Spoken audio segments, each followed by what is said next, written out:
Friends, thank you for being here today.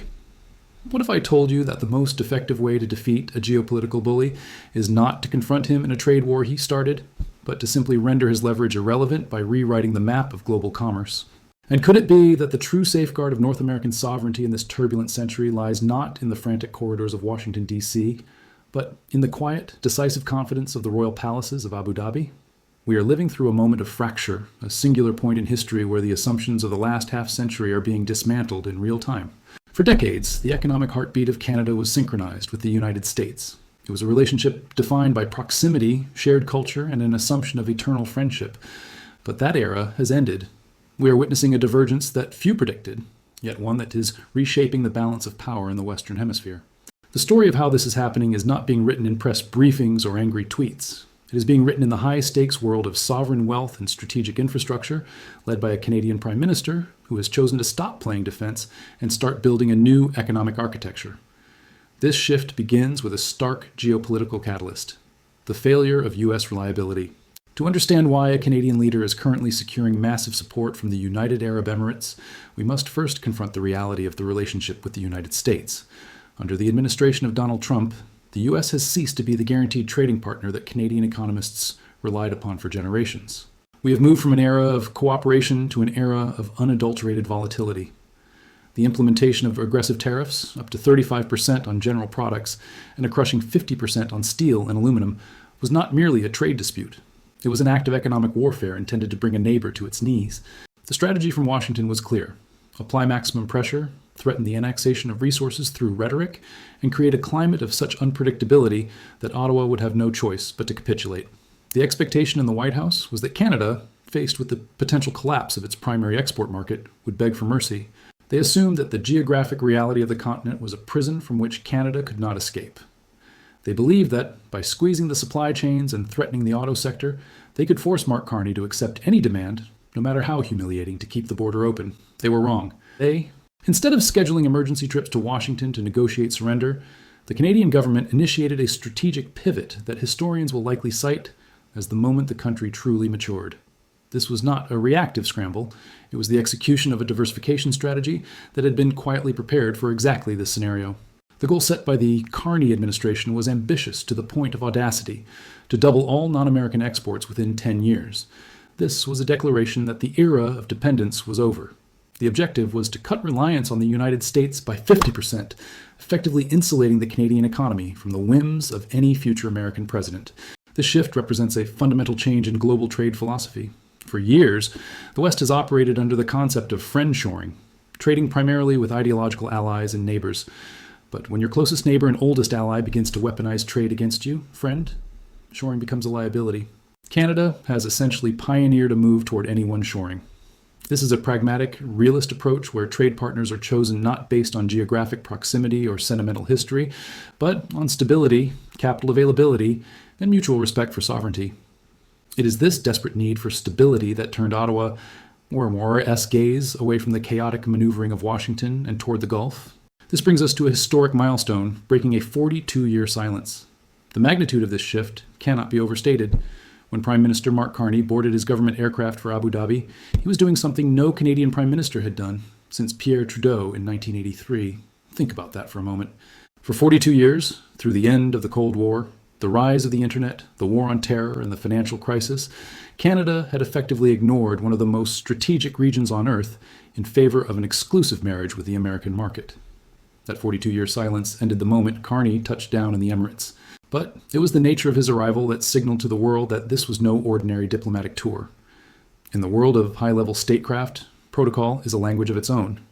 Usually, a visiting leader might get a polite photo opportunity, a generic press release about shared values, and a tour of a cultural site. That is not what happened here. The United Arab Emirates rolled out a reception normally reserved for global heavyweights, leaders whose decisions have the power to reshape markets. Carney wasn't treated as a supplicant asking for favors. He was received as a peer. From the moment he landed, the engagement bypassed the usual ceremonial fluff. He was immediately placed into direct meetings with senior royal advisors and the managers of the state's massive investment funds. The contrast between this reception and the diplomatic gridlock often found in Western capitals was stark. In Ottawa or Washington, bureaucrats might spend months negotiating the wording of a preliminary agenda. In Abu Dhabi, the decision makers were in the room, ready to move. The message from the royals was unmistakable. They had been waiting for this. For decades, they viewed Canada as a sleeping giant, a resource-rich nation paralyzed by timid governments and an over-reliance on the U.S. They saw a country that shelved good ideas and let infrastructure projects die in committee. But in Mark Carney, they saw something different. They saw a technocrat who understood the language of global finance, a former central banker who knew how to structure a deal, and a leader who was finally desperate enough and bold enough to bypass the American bottleneck. The royals delivered a message that was as quiet as it was powerful. Bring us the projects. We will bankroll them. This was the open door that Canada had needed for half a century. It was an invitation to build a version of the Canadian economy that Donald Trump could not control, effectively utilizing Arab capital to secure North American independence. This leads us to the primary driver of this partnership, where sovereign wealth meets strategic infrastructure. To understand why a Canadian leader is currently securing massive support from the United Arab Emirates, we must first confront the reality of the relationship with the United States. Under the administration of Donald Trump, the U.S. has ceased to be the guaranteed trading partner that Canadian economists relied upon for generations. We have moved from an era of cooperation to an era of unadulterated volatility. The implementation of aggressive tariffs, up to 35% on general products and a crushing 50% on steel and aluminum, was not merely a trade dispute. It was an act of economic warfare intended to bring a neighbor to its knees. The strategy from Washington was clear: apply maximum pressure, threaten the annexation of resources through rhetoric, and create a climate of such unpredictability that Ottawa would have no choice but to capitulate. The expectation in the White House was that Canada, faced with the potential collapse of its primary export market, would beg for mercy. They assumed that the geographic reality of the continent was a prison from which Canada could not escape. They believed that, by squeezing the supply chains and threatening the auto sector, they could force Mark Carney to accept any demand, no matter how humiliating, to keep the border open. They were wrong. Instead of scheduling emergency trips to Washington to negotiate surrender, the Canadian government initiated a strategic pivot that historians will likely cite as the moment the country truly matured. This was not a reactive scramble. It was the execution of a diversification strategy that had been quietly prepared for exactly this scenario. The goal set by the Carney administration was ambitious to the point of audacity: to double all non-American exports within 10 years. This was a declaration that the era of dependence was over. The objective was to cut reliance on the United States by 50%, effectively insulating the Canadian economy from the whims of any future American president. This shift represents a fundamental change in global trade philosophy. For years, the West has operated under the concept of friendshoring, trading primarily with ideological allies and neighbors. But when your closest neighbor and oldest ally begins to weaponize trade against you, friend, shoring becomes a liability. Canada has essentially pioneered a move toward anyone shoring. This is a pragmatic, realist approach where trade partners are chosen not based on geographic proximity or sentimental history, but on stability, capital availability, and mutual respect for sovereignty. It is this desperate need for stability that turned Ottawa's gaze away from the chaotic maneuvering of Washington and toward the Gulf. This partnership creates what geopolitical analysts are calling an economic shield. By accepting massive investment from the UAE, Canada is not just getting new bridges or pipelines, it is acquiring a geopolitical bodyguard. The UAE is a strategic partner of the United States, a key player in Middle Eastern security and a global financial hub. If the UAE has tens of billions of dollars tied up in Canadian infrastructure, they have a vested interest in Canada's stability. It changes the calculus for Donald Trump. Attacking a Canadian project funded solely by Canadian taxpayers is one thing. Attacking a strategic infrastructure corridor bankrolled by the sovereign wealth of Abu Dhabi, a key strategic ally in the Gulf, is entirely different. It complicates the aggressive moves Washington can make. The UAE isn't doing this out of the goodness of their hearts. They are buying a stake in North American resilience. They are betting that a Canada independent of U.S. coercion is a better place to park their money than a U.S. market currently undergoing an identity crisis. I want to pause here and ask you, do you believe this alliance with the UAE will truly protect Canada from American pressure, or is it trading one dependency for another? Do you see this as a brilliant masterstroke or a risky gamble? Let me know your thoughts in the comments below. However, one specific initiative stands out as the centerpiece project, the Northern Pipeline Corridor. While the diplomatic language speaks of cooperation and investment frameworks, the real substance of this alliance, the thing that keeps strategists in Washington awake at night, is the Northern Pipeline Corridor. This is the centerpiece of the discussions between Carney and the Royals, and it represents a checkmate move in the game of North American energy politics. For the entirety of the modern oil era, Canada has suffered from a singular, crippling geographical flaw. Almost all its energy infrastructure points south.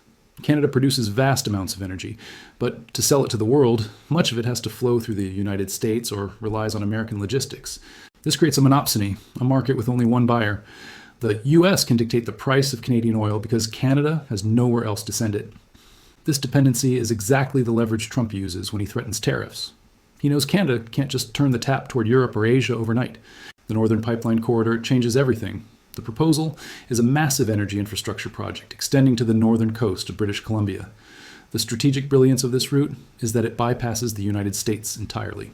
It connects the resource-rich fields of the Canadian interior directly to the Pacific Ocean, and from there to the hungry markets of Japan, South Korea, India, and China. By securing this corridor, Canada gains the ability to say no to Washington. If the US demands a discount or threatens a tariff, Canada can simply load its LNG and crude onto tankers destined for Tokyo or Mumbai. This creates price competition. It restores Canadian sovereignty over its own natural resources. The problem, historically, has been getting it built. These projects cost tens of billions of dollars. They face regulatory hurdles, environmental challenges, and political squabbling. This is where the UAE enters the equation. The UAE sovereign wealth funds are laser focused on this project because they understand the energy business better than anyone. They know that he who controls the transit route controls the market. The reports coming out of the meetings suggest that the UAE is ready to provide the stable financing required to push this project through. But money is only half the battle. The political will is the other half. The transcripts indicate that a memorandum of understanding is being drafted that would align the federal government, British Columbia, and Alberta. This alignment is crucial. With the backing of international capital and a national security mandate, the federal government can override local opposition. The argument becomes one of national survival. We must build this to survive the trade war. This pipeline is not just a steel tube in the ground, it is a declaration of independence. It is the physical manifestation of the strategy to make Trump's tariffs irrelevant. If Canada can sell its most valuable product to Asia without touching American soil, the power dynamic in North America shifts permanently. Yet the vision is even larger, encompassing broader economic diversification beyond oil. If this partnership were solely about oil, it would be significant, but perhaps short-sighted. However, the genius of the Carney UAE alignment lies in its breadth. The discussions in Abu Dhabi went far beyond energy corridors. They touched on the fundamental technologies that will define the next century. Both Canada and the UAE are trying to solve opposite problems that have the same solution. The UAE is a wealthy nation in a desert. They face an existential crisis regarding food security and water. They import almost everything they eat. Canada is a food superpower, possessing vast arable land and cutting-edge agricultural technology. But it needs capital to scale its innovations. The investment pacts discussed include massive injections of capital into Canadian ag tech, precision agriculture, drought-resistant crop science, and advanced water management systems. The UAE is effectively outsourcing its food security to the Canadian prairies, funding the technology that ensures they can feed their people in a crisis. In return, Canadian farmers and tech firms get a guaranteed investor and a guaranteed market. Then there's the realm of artificial intelligence. The UAE is aggressively pivoting its economy toward a post-oil future, with a heavy focus on AI and data. They have appointed the world's first Minister of AI. They are building data centers at a breakneck pace. Canada, particularly through hubs in Toronto and Montreal, is a global leader in AI research. The partnership involves UAE investment in Canadian data infrastructure and technology transfer agreements. This creates a symbiotic loop. UAE capital builds Canadian data centers. Canadian innovation helps diversify the UAE economy. This level of integration, spanning energy, food, and technology, creates a web of connections that is much harder to break than a simple trade deal. It binds the two nations together. It means that when Canada speaks at the G7, it does so with the quiet backing of the Gulf's financial might. It means that when the UAE navigates the complexities of the Middle East, it has a G7 partner that owes its economic resilience to Abu Dhabi.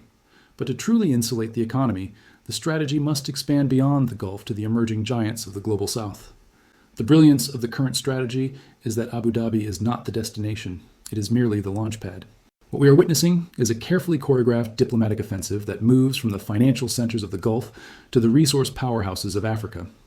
Following his departure from the UAE, the Prime Minister's itinerary takes him directly to Johannesburg, South Africa, for the G20 Leaders Summit. This is not a coincidence. It is the second phase of the economic shield strategy, and it addresses the one vulnerability that money alone cannot solve: the supply chain of critical minerals. While Donald Trump skips multilateral forums, dismissing international cooperation as weakness and alienating traditional allies, Carney is seizing the vacuum to position Canada as the grown-up in the room for the global South. The G20 in South Africa, the first time this gathering of the world's largest economies has met on African soil, is the perfect stage for this realignment. Canada arrives not as a supplicant seeking alternatives to American markets, but as a confident leader showcasing the successful diversification already underway with the UAE. Consider the strategic alignment here. South Africa sits on some of the world's richest deposits of platinum, manganese, and chromium, minerals that are essential for the global transition to green energy and advanced manufacturing. Canada, in turn, possesses world-class mining expertise, legal frameworks for extraction, and its own vast deposits of rare earth elements. A partnership here is inevitable and potent. By linking Canadian technical expertise with African geology, Carney is effectively building a critical mineral supply chain that bypasses both Chinese dominance and American protectionism. This move sends a sophisticated message to Washington. The U.S., under its current America First doctrine, is isolating itself from the very networks that will define the 21st century economy. While the U.S. erects tariff walls to protect its domestic industries, Canada is building bridges to the source of the materials those industries need. In the long run, this makes Canada indispensable. If you are a German car manufacturer or a Korean battery maker, and you need a stable ethical supply of cobalt or lithium that is not subject to the erratic whims of a U.S. trade war, you look to the Canada-South Africa axis. Furthermore, this leg of the journey solidifies Canada's status as a middle power with strategic autonomy. For decades, the assumption was that when the U.S. sneezes, Canada catches a cold. But by weaving an economic tapestry that connects the capital of the Gulf with the resources of Africa and the markets of Asia, Canada is inoculating itself. The velocity of capital and the velocity of trust in these new partnerships are outpacing the velocity of coercion coming from the White House. The symbolism of Carney shaking hands in Johannesburg, immediately after securing billions in Abu Dhabi, creates a narrative of momentum that is impossible to ignore. It tells the global market that Canada is open for business, but on its own terms. It tells the global South that there is a G7 partner willing to engage in genuine collaboration rather than dictates. And most importantly, it tells the Canadian people that their prosperity is no longer tethered to the mood of the President of the United States. This represents the blueprint for a multipolar world where Canada does not just survive the decline of American reliability, but thrives because of it. All of these moves converge toward a single outcome: resilience and a new economic architecture. As the Prime Minister concludes his meetings and the delegations pack up their briefcases, we are left to assess the immediate and long-term impact of this pivot. The critics, and there are always critics, dismissed Carney's travel schedule as photo-op politics. They mocked the idea of a Canadian Prime Minister jetting off to the Middle East while a trade war raged at home. They failed to see the forest for the trees. This visit was the turning point where diplomacy converted into dollars. We are already seeing the early indicators of this shift. In the short time since the diversification strategy began, Canadian exports to Europe are up 22%. Trade with Africa has grown by 18%. Partnerships in Latin America have expanded by 11%. These new markets are already absorbing a significant portion of the volume lost to the U.S. trade war. Canadian tourism dollars, once spent in Florida and Arizona, are staying home or moving to non-U.S. destinations, stripping the American economy of $20 billion annually. But the real victory is psychological and geopolitical. By securing the support of the UAE royals, Carney has begun to assemble a coalition of the willing, a group of nations ready to back Canadian independence. Following Abu Dhabi, the strategy moves to South Africa and the G20, further cementing ties with the global South. The ultimate goal of this strategy is not to defeat Donald Trump in a shouting match. It is to make him irrelevant. The most powerful position in a negotiation is the ability to walk away. For decades, Canada could not walk away from the table with the United States because it had nowhere else to go. The U.S. could dictate terms because they owned the only door to the global market. By opening a door to the Gulf and through them to Asia and Africa, Mark Carney has kicked down a wall. The UAE visit signifies the moment Canada stopped being a dependent satellite of the American economy and started acting like a strategic middle power. We are witnessing the birth of a new economic architecture, one where Canadian resources are powered by Gulf capital to serve Asian markets. This is how a nation survives a trade war. You don't beg the aggressor to stop. You build a world where his aggression no longer matters. The economic shield is being forged. The pipeline corridors are being drawn. The capital is flowing. And as the sun sets over the Persian Gulf and rises over the Canadian Rockies, the message is clear. Canada is no longer asking for permission to prosper. It is building the partners it needs to ensure that its future is decided in Ottawa, not Washington. Friends, the road ahead will be complex. Integrating billions in foreign capital, building massive infrastructure projects, and navigating the anger of a jilted American administration will require steady hands. But for the first time in a long time, Canada is playing offense. We are not waiting to see what happens to us. We are deciding what we will become. And in the high-stakes poker game of global geopolitics, Canada just picked up a stack of chips worth $3 trillion. That is a hand worth playing. If you found this analysis valuable, please make sure to like this video and subscribe to the channel so you never miss a deep dive into the shifting world order. Thank you.